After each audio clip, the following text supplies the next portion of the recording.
du PRD et de la RB pour le compte du scrutin du 28 février, hier, à l'occasion de la dernière journée du dépôt des dossiers de candidature pour la présidentielle, les masques sont tombés. Les deux formations politiques font bloc derrière le candidat FCBE, Lionel Zissou. Lionel Zissou, candidat des FCBE, mais aussi du PRD et de la RB pour les prochaines joutes électorales. Quelle chance pour les autres candidats en lice. Le débat, nous le ferons dans un instant. Nous nous intéresserons en outre au silence radio qui continue d'être de mise du côté de l'UN. Le nombre faramineux de dossiers jamais enregistrés à la Sénat dans le cadre des consultations nationales, près d'une cinquantaine de dossiers de candidature, retiendra également notre attention. La tribune libre de ce jour s'intéressera en somme aux chiffres records de candidats notés au niveau de la Sénat. Une première depuis la conférence des forces vives de la nation de 90. À juste titre, sera évoquée la très controversée négociation du 5 janvier dernier, la rencontre du chant d'oiseaux, une piètre initiative vite mise aux oubliettes, voilà, dans le registre. Dossier du jour, la question sera abordée avec Maître Lionel Agbo, avocat au barreau de Cotonou, acteur politique et modérateur à l'occasion. Avant de le retrouver, c'est l'instant revue des titres des journaux. La revue des titres de ce jour, ce sera avec Kodiovi Amétonou. Kodiovi Amétonou, bonjour. Bonjour Joël Yetochi. Et que proposent les tramoïdes de ce jour aux amis téléspectateurs. Voilà, il parle beaucoup plus de l'actualité que vous avez donc largement évoquée. C'est bien sûr le dépôt des dossiers des différents candidats donc à la présidentielle du 28 février au Bénin. Et nous commençons par 7 au Bénin, qui dit dépôt des candidatures pour le scrutin présidentiel de février 2016. 47 dossiers enregistrés par la Sénat, un record, s'exclame donc le journal. Actu Express, option du PRD et de la RB de soutenir le candidat des Foscori pour un Bénin émergent. Les militants confus et indécis entre vote, sanction ou abstention. Et puis dépôt des candidatures de Sébastien Germain à Javon sous la protection divine pour relever les défis du développement communal. Info présidentielle de 2016, donc dépôt de dossier de candidature à la prochaine présidentielle. Sébastien Adjavon, définitivement prêt pour le combat. Jack Pata, dépôt de candidature à la Sénat, FCBE, PRD, RB, l'alliance du chaos portée sur les fonds baptismaux.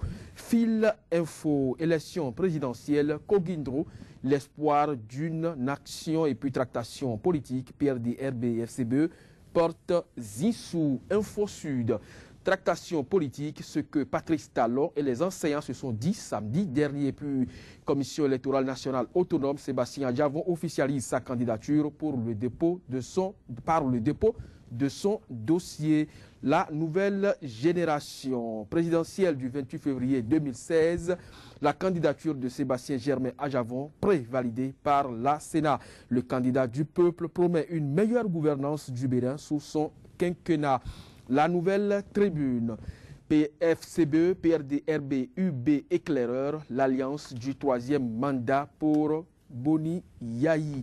L'affiche du jour, dépôt des dossiers de candidature pour la présidentielle de 2016. Tous les favoris dans le starting block, Lionel Zissou emporte le PRD et la RB. Et puis présidentielle de 2016, toujours Lionel Zissou déjà en difficulté. Abiola n'a toujours pas digéré. L'authentique course pour la Marina, Kessile Tchala, Saré, le dauphin de Boni Yahi. L'homme a bel et bien déposé son dossier à la Sénat hier. Le challenge, fait hier des dépôts de candidature pour la présidentielle. Adjavon rend grâce à Dieu et annonce une victoire certaine. Le grand matin présidentiel de 2016, PRD, RB et FCBE dévoilent enfin leur plan secret. Une nouvelle alliance née pour soutenir Zissou. Et puis dépôt de candidature à la prochaine élection, toujours avec le grand matin. Adjavon officiellement en course pour la Marina. Le potentiel, clôture de dépôt des dossiers à la Sénat hier. 48 candidats passent le premier tamis. Les plaisantins et inaptes ne passeront pas à l'étape des 7 sages. Patrice Talon réaffirme sa notoriété. Sébastien Adjavon dans la peau d'un leader. Et puis le soleil levant pour clore cette cette première partie de la une des journaux. Effectivité de dépôt de son dossier de candidature à la Sénat, Sébastien Ajavon confirme le oui du 3 janvier dernier. Puis Rachidi Badamassi apporte des clarifications sur son choix. C'est bien sûr le choix porté par l'élu de la 8e circonscription électorale sur Sébastien Germain Ajavon pour le compte de la présidentielle avenue Joël Yetonji. Ce sera donc tout pour le premier acte de la une des journaux de ce matin. Merci à vous, Kodovia. Mettons-nous dans une trentaine de minutes. Revenez-nous pour la seconde manche de la revue des titres des journaux parus ce jour au Bénin. Plein feu à présent sur la deuxième rubrique de cette émission Bénin Tribune Libre, le débat matinal consacré à l'analyse de l'actualité béninoise. C'est juste après cette bande annonce. Sika TV fait escale au Bénin. Pendant toute la période électorale, retrouvez désormais sur votre chaîne panafricaine un programme matinal dénommé 100% Bénin, exclusivement consacré à l'actualité sociopolitique au Bénin. Pendant 2 heures, la politique, les questions de société et les grands dossiers de l'heure seront décryptés avec des éditorialistes, des professionnels des médias, des acteurs politiques et membres de la société civile. 100% Bénin sur Sika, c'est une fenêtre ouverte sur l'actualité au Bénin du lundi au vendredi de 7h à 9h, heure de Cotonou. 100% Bénin, c'est désormais sur Sika, le vrai visage de l'actualité en Afrique. Bénin Tribune Libre de ce jour, 2 invités, 2 noms. Médéric François Gongo, journaliste, éditorialiste et promoteur du quotidien béninois d'information Actu Express. Médéric François Gongo, bonjour. Bonjour Joël et bonjour amis téléspectateurs de Sika TV. Également sur ce plateau, le directeur de la radio Soleil FM, Donklama Abalo. Je veux nommer Donklama Abalo, bonjour. Bonjour Joël, bonjour Médéric et bonjour à tous les téléspectateurs. Envie de briguer la magistrature suprême, donc l'âme, il faudra attendre 2011. La Sénat a bouclé l'opération de dépôt de dossier de candidature avec une annonce en direct. Le candidat FCBE peut savoir compter désormais sur le soutien du PRD et de la RB. Comment avez-vous vécu en direct cette annonce? Non, je dois dire que le jeu devient de plus en plus clair. On voit clairement maintenant toutes les tendances. C'est vrai que particulièrement je m'attendais à une 50aine de dossiers vu l'état de la gouvernance actuelle, parce que s'il y a autant d'intentions, c'est parce que tout le monde pense pouvoir être président au Bénin. Et aucun texte malheureusement n'interdit à tout citoyen remplissant certaines conditions de se porter candidat à la magistrature suprême. Donc tous ceux qui se sont portés candidats, jusqu'à preuve du contraire, sont dans leurs droits. Nous avons enregistré, vous l'avez dit, 48 dossiers. Il y aura le tamis de la Cour constitutionnelle et puis la visite médicale et tout le reste.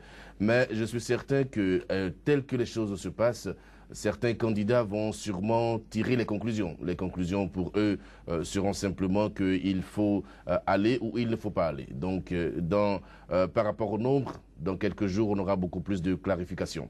Maintenant, par rapport au choix du Parti du Renouveau démocrate et démocratique oui, et de la Renaissance du Bénin, j'ai un petit sentiment de surprise tout de même. Ça, il faut le reconnaître. Je ne m'y attendais pas. Moi, j'attendais simplement le Conseil national du PRD prévu pour les 16, 17 jusqu'au 23 janvier pour savoir clairement quelle était la position du parti. Mais il a suffi ou il a fallu d'un logo pour comprendre désormais que le PRD a choisi son camp. Le PRD est libre de choisir son camp. La Renaissance du Bénin également libre de choisir son camp. Le reste va se passer sur le terrain. Les partis politiques concernés vont maintenant aller en campagne et on verra très bien quel sera le choix du peuple. Pour moi, c'est la chose la plus importante. Les leaders ont choisi. Le peuple a son mot à dire. On ira à la rencontre du peuple. Les uns et les autres iront à la rencontre du peuple. Et le moment venu, on avisera. Le moment venu, on avisera. Médéric François Gongo, le PRD et la RB viennent de déjouer bien des pronostics.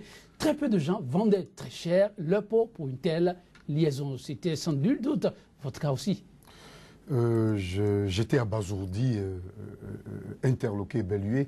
J'allais même dire hébété lorsque l'honneur, le grand honneur était revenu aux bénéficiaires d'annoncer ces alliances qui se retrouvent être des alliances contre nature, des compromissions sur le dos des intérêts des électeurs qui transgressent, qui échappent, j'allais dire même, à toutes analyses objectives de la situation actuelle.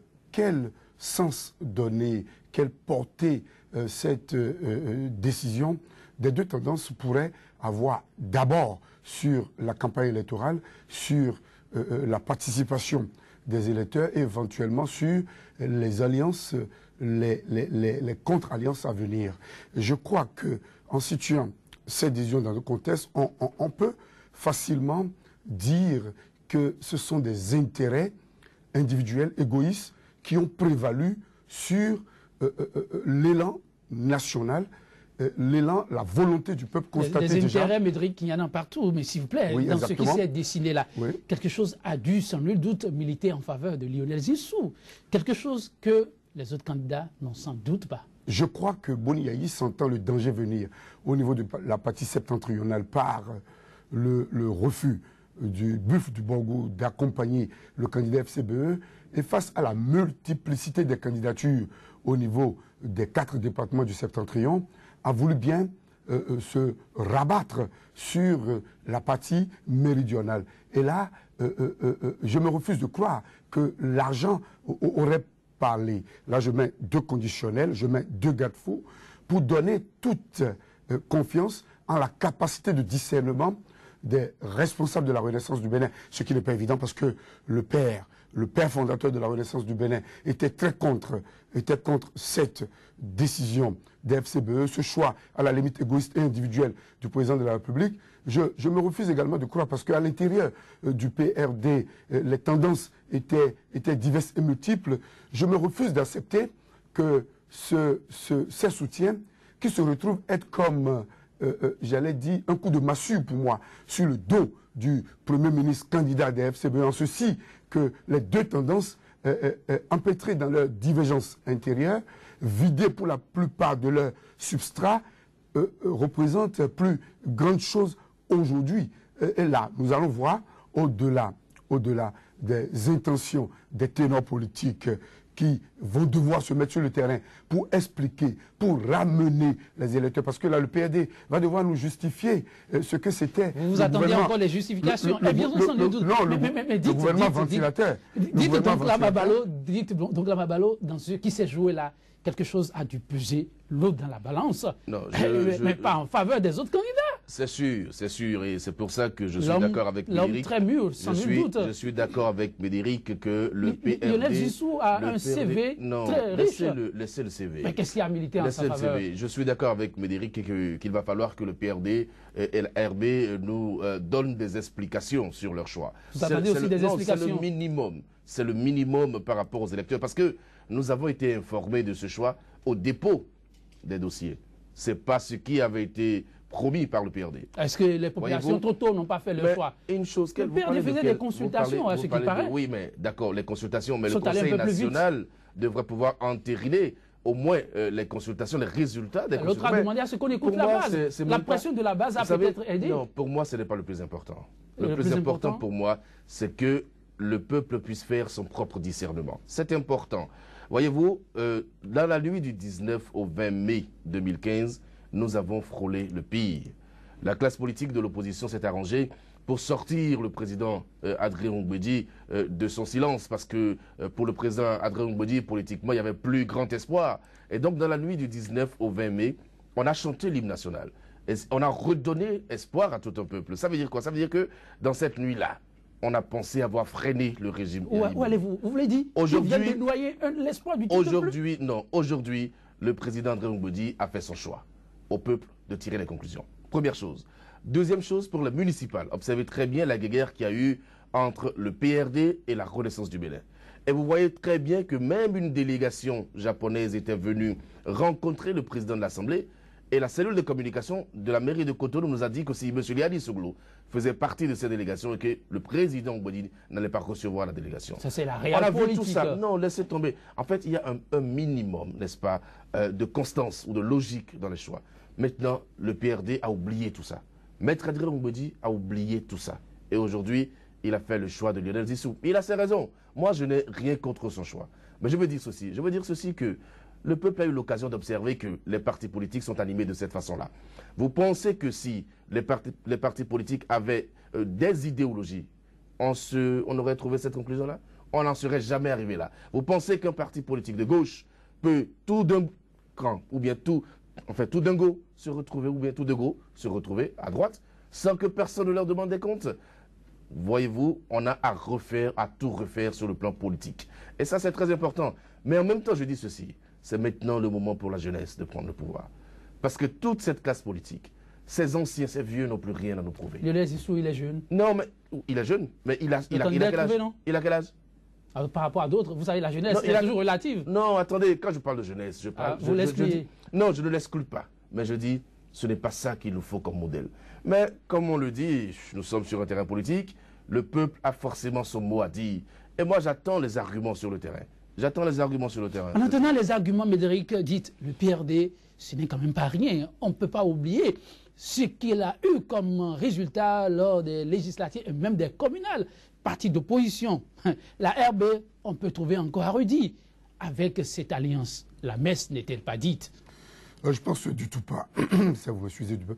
C'est maintenant que le plus dur commence pour le candidat des FCBE. Avec cette alliance? C'est maintenant que le plus dur commence pour lui. On a comme l'impression qu'on veut opérer un passage par la force. On a comme l'impression qu'on veut se foutre allègrement, copieusement, majestueusement des désidératas des populations pour opérer, que ce soit au niveau du président Boniaï, que ce soit au niveau des présidents Léali Soglo et Adrien Mbedi, des choix égoïstes, des choix individuels qui ne respectent aucunement la logique politique, l'éthique et la morale, qui sont les soubassements d'une pratique politique qui tend vers la satisfaction des besoins des populations. Aujourd'hui, tout se passe comme si les populations sont des moutons de Panurge qu'on pourrait convoyer vers un candidat. Je me demande si au niveau de l'Hexagone, au niveau de la France, est-ce qu'au niveau du Parti Socialiste, on peut, de but en blanc, on peut, de Kali-Assila, on peut sauter comme ça les deux pieds. Est-ce que vous ne vous trompez pas de terrain? On n'est pas en France ici. Mais le Premier ministre, candidat des FCBE, il incarne la vertu. Il est arrivé pour amener le peuple vers des lendemains meilleurs. Mais il paraît qu'il y a longtemps que la vertu a déserté le forum de la politique. Même si la vertu a déserté le forum de la politique au niveau des carriéristes politiques au niveau du Bénin, lui, qui est notre grand frère, accepté, j'allais dire, discuter par rapport à ses origines, accepter quand même. Vous savez ce que dit le citoyen lambda qui ne veut pas gagner 20 millions? On lui amène l'argent sur le plateau doré. Le débat ne se pose pas. Il ne faut pas qu'on simplifie le débat. Nous sommes à la croisée des chemins, de l'enracinement de la démocratie, de l'effectivité de la démocratie, de l'analyse des paradigmes, des paramètres. Et deux partis, pas des moindres, ont opéré un choix. Ces partis ne représentent aujourd'hui que des coquilles vides. Parce que là, je vous dis, il y a l'effet foule, où les gens agissent par émotion. Il y a l'effet des sympathisants, où les gens agissent par intérêt circonstanciel. Mais il y a l'effet des militants. Qui sont les militants? On n'a qu'à me dire combien de membres qui assistent aux activités du parti La Renaissance du Bénin A. On n'a qu'à me dire le PRD, au-delà de l'effet porte-novien, l'effet Ouemenou, l'effet Maître Adrien Mbedi, opposant. Vous l'avez dit, et ce n'est pas à négliger.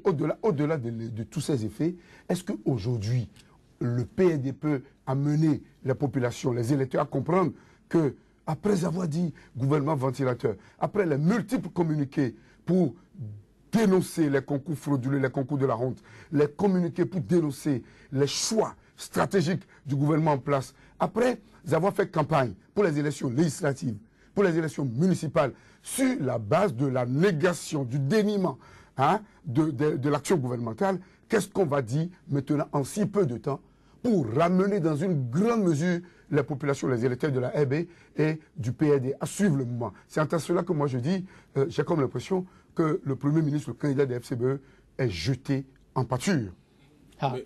Vous pensez aussi à un complot ourdi contre le Premier ministre? Non, vous savez, moi je ne peux pas négliger ce qui s'est passé là. Je ne peux pas négliger ça. Et puis, en politique, il ne faut pas négliger ce genre de choses. Qu'on le veuille ou pas, aujourd'hui, les forces Cori pour un Bénin émergent ont un certain nombre de députés.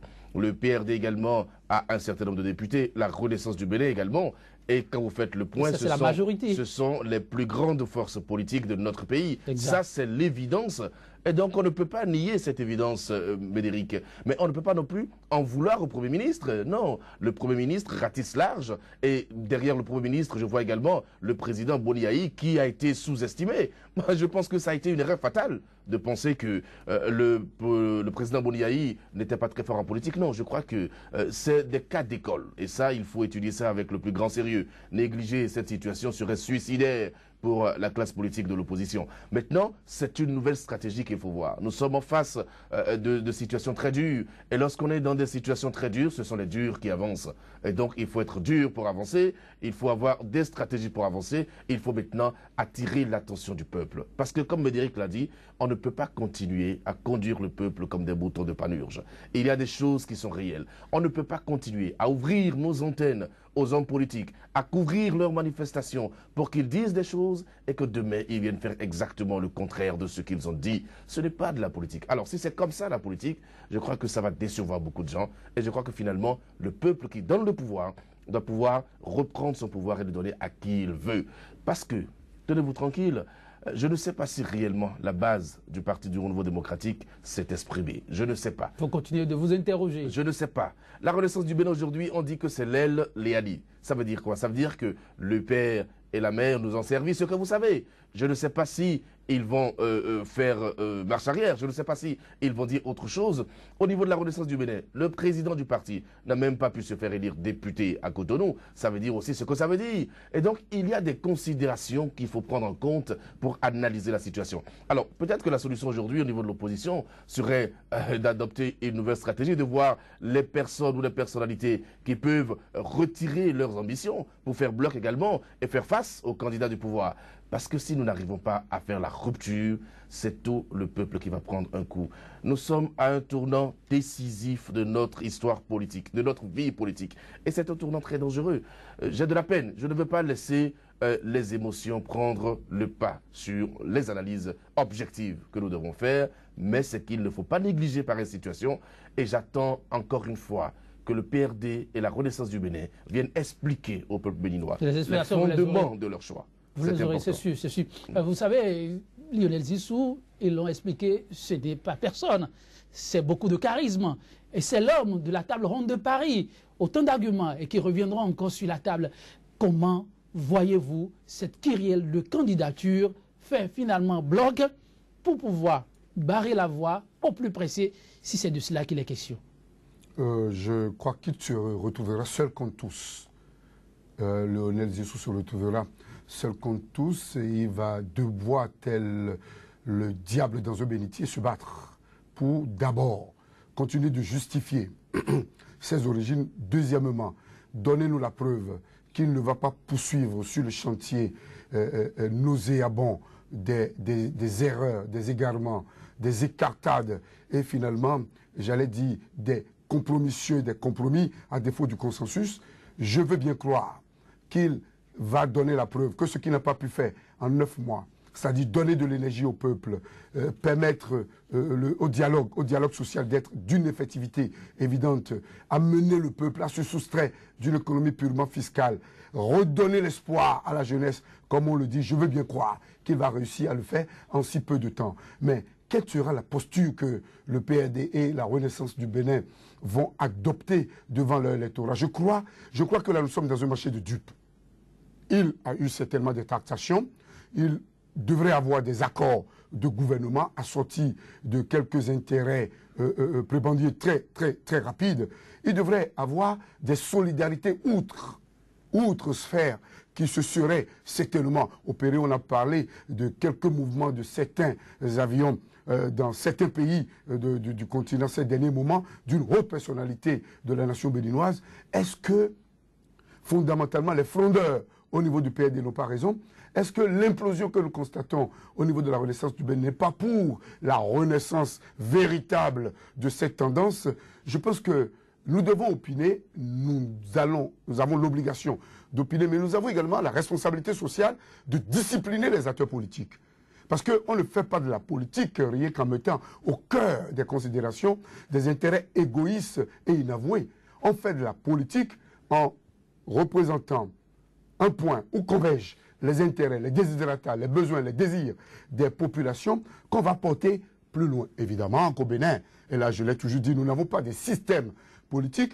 Tout se passe autour des personnes, des personnalités qui arrivent à avoir en leur fort intérieur un don d'ubiquité pour se comporter comme l'ange le jour et le démon la nuit. Nous sommes dans le cas de figure parce qu'il est inconcevable qu'après avoir refusé de collaborer avec le PRD et l'Union fait la nation, la renaissance du Bénin soit dans une logique aujourd'hui de vouloir faire gober à une population cotonoise, à une population d'Abomey-Calavi, à une population d'Abomey qui a clairement exprimé son refus de la gestion du gouvernement, la continuité. Le après nous, c'est évidemment pas complètement nous.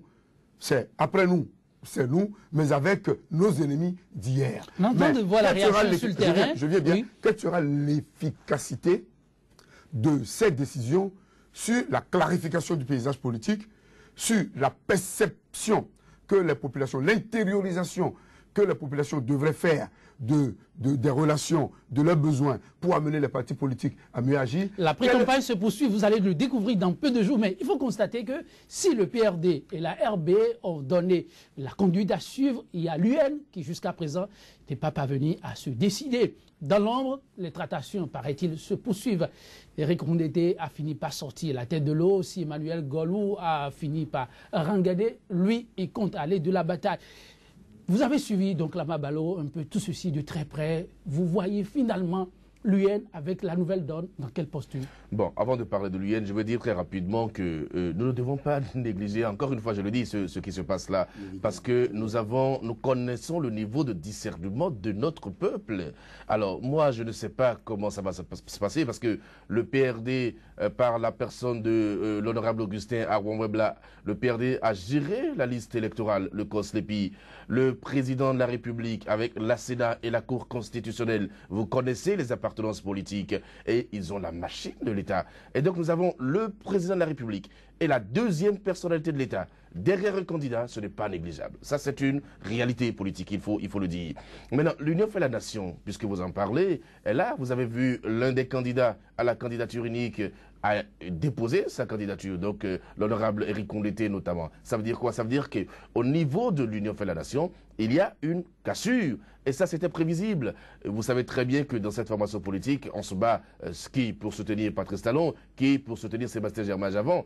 Ce que je prévois personnellement, c'est de savoir quelle sera la position de Emmanuel Golou, puisque Emmanuel Golou, en retirant sa candidature, a promis, n'est-ce pas, orienter ses électeurs vers un choix. Et lorsqu'on sait que dans le Koufo, par exemple, lorsqu'on sait que dans le Koufo, par exemple, tous les maires sont un PSD avec Emmanuel Golou, qui a une forte base politique et une connaissance du landerneau politique béninois, son choix également sera déterminant. Vous dites qu'il est socialiste, mais je ne sais pas si... Quelqu'un d'autre est socialiste. Oui, je ne sais pas si ici il s'agit d'idéologie. Je n'ai pas l'impression. Parce que quand vous voyez le PRD et la RB, c'est quelle idéologie politique? Si les deux partis n'ont pas d'idéologie, il y a d'autres qui ont d'idéologie, oui, vous le savez. C'est pour ça que je dis, le choix de M. Emmanuel Golou sera un choix décisif. Mais il y a une chose qui est certaine. C'est une chose qui est certaine, je veux dire, c'est que nous avons l'occasion de faire des élections atypiques. Ça va être vraiment un grand jeu. Ça va être vous trouvez vraiment, en tant que les jeux sont ouverts? Non, c'est très ouvert, c'est très ouvert. Ça va être, mais vraiment, les élections les plus compliquées de l'ère démocratique du Bénin. Et là, comme le FA l'a dit, j'ose le croire, ça va être le plus habile, le plus malin, le plus rapide à l'œuvre, qui va pouvoir s'en sortir. Peut-être que celui que nous voyons tous comme gagnant ne sera pas le gagnant. Et ça aussi, les prévisions métaphysiques l'ont dit. Et donc, excusez-moi d'aller dans ce domaine-là, mais que voulez-vous que nous fassions? Parce qu'aujourd'hui, les gens nous ont amenés à ce niveau-là. C'est bien dommage, mais le peuple, et ça, je le dis pour finir, le peuple tient l'occasion d'en finir définitivement avec une certaine classe politique. À partir du moment où ils se sont réunis pour se mettre ensemble quelque part, eh bien, plus ils sont ensemble, plus vite, ça va être, plus rapide, hein, ça va être de les balayer. Et donc, l'occasion est donnée au peuple béninois de tourner la page. Et je crois que le peuple va saisir le message. Le peuple parviendra-t-il à saisir effectivement le message? Dans très peu de jours, nous le saurons. Déjà de l'effervescence après cette décision. Mesdames, Messieurs, avant de revenir là-dessus dans les toutes prochaines heures, eh bien, nous allons faire la liaison, établir la liaison avec la rédaction pour voir ce que nous prépare de l'autre côté le rédacteur en chef. Suivez donc avec plaisir. Sika TV fait escale